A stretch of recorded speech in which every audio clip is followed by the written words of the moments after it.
बहुत समय पहले की बात है। एक गांव में एक गरीब लकड़हारा रहता था। वह ईमानदार और परिश्रमी था। रोज सुबह वह जंगल जाता और लकड़ियां काटकर बाजार में बेचता, जिससे वह अपना और अपने परिवार का गुजारा करता था। एक दिन वह नदी के किनारे एक बड़े पेड़ को काट रहा था।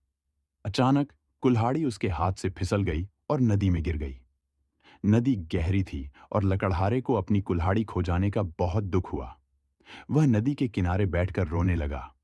उसी समय जल की देवी नदी से प्रकट हुई और लकड़हारे से पूछा। तुम क्यों रो रहे हो? लकड़हारे ने जवाब दिया। मेरी कुल्हाड़ी नदी में गिर गई है। मैं बहुत गरीब हूँ और मेरे पास दूसरी कुल्हाड़ी खरीदने के लिए पैसे नहीं हैं। देवी उसकी ईमानदारी से प्रभावित हुई। उन्होंने नदी में गोता लगाया और सोने की कुल्हाड़ी निकालकर लकड़हारे को दिखाते हुए पूछा। क्या यह तुम्हारी कुल्हाड़ी है? लकड़हारे ने सोने की कुल्हाड़ी देखकर कहा। नहीं देवी, ये मेरी कुल्हाड़ी नहीं है। देवी ने फिर से गोता लगाया और इस बार चांदी की कुल्हाड़ी निकालकर पूछा।